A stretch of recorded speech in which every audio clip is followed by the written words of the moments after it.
গুড়ের এই পাউন্ড কেকটা খেলে আমি হলফ করে বলতে পারি আগামী বছর আপনারা পিঠা বানানোর আগে এই পাউন্ড কেকটাই খেতে চাইবেন। হ্যালো এভরিওয়ান, আসসালামু আলাইকুম। গুড় দিয়ে তো পিঠাপুলি অনেক খেলেন, এবার পাউন্ড কেক ট্রাই করুন। আমাকে এসে ধন্যবাদ দিতে একদমই ভুলবেন না। এই সুপার স্পঞ্জি পাউন্ড কেকটা কীভাবে রেডি করবেন আজকে একদম সহজ উপায়ে আপনাদের সাথে শেয়ার করব। রেসিপি শুরু করার আগে অনুরোধ করব, প্লিজ আপনারা ভিডিওটি শেয়ার করে দিবেন যেন আপনারা যখন বাসায় এটা ট্রাই করবেন খুঁজে পেতে সমস্যা না হয়। তো প্রথমে আমি একটা পেনে গুড় নিয়ে নিচ্ছি 1 কাপ এবং পানি দিয়ে দিচ্ছি 1/4 কাপ। গুড় এবং পানি ভালোভাবে জাল করে নিব এবং ছেঁকে নিব যেন কোনো ময়লা না থাকে। এখানে আপনারা যে কোনো ধরনের গুড় ইউজ করতে পারেন। এবার আমি ভালোভাবে ছেঁকে নিচ্ছি।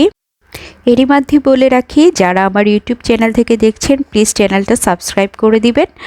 এবার আমি শুকনো উপকরণগুলো চেলে নিব। শুকনো উপকরণের মধ্যে রয়েছে 2/3 কাপ, অর্থাৎ 1/3 কাপ করে দুইবার দিলেই 2/3 কাপ হয়ে যায়। বেকিং পাউডার দিচ্ছি 1 চা চামচ এবং লবণ দিচ্ছি 1 চিমটি। তো ভালোভাবে মিশিয়ে নিচ্ছি। এরপর এর সাথে আরও মিশাবো 1 টেবিল চামচ গুঁড়া দুধ এবং 1 টেবিল চামচ কর্নফ্লাওয়ার। সবগুলো উপকরণ ভালোভাবে চেলে একসাথে মিক্সড করে একপাশে রেখে দিব। এখানে আমি ডিম নিয়েছি দুইটি ডিম একটু ফেটিয়ে নিব। আজকে আমি কোনো বিটার ইউজ করছি না, হ্যান্ড উইক্সের মাধ্যমে কেকটা রেডি করছি। এবার আমি এর সাথে তেল মিশিয়ে নিব 1/2 কাপ। ডিম এবং তেল ভালোভাবে মিশিয়ে নিচ্ছি। এবার এর সাথে 2-3টা ধাপে আমরা গুড়টা মিক্সড করব।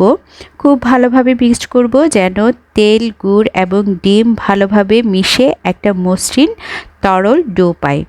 এরপর এর সাথে আমরা আগে থেকে চেলে রাখা শুকনো উপকরণগুলো 2টা ধাপে মিশিয়ে নেব।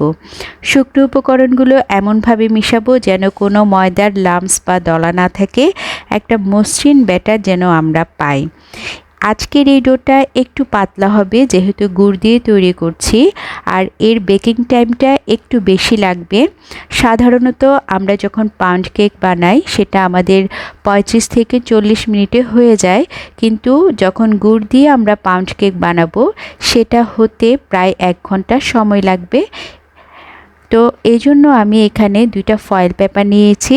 আপনারা চাইলে এই কেকটা একটা মোল্ডে ঢেলেও বানাতে পারেন।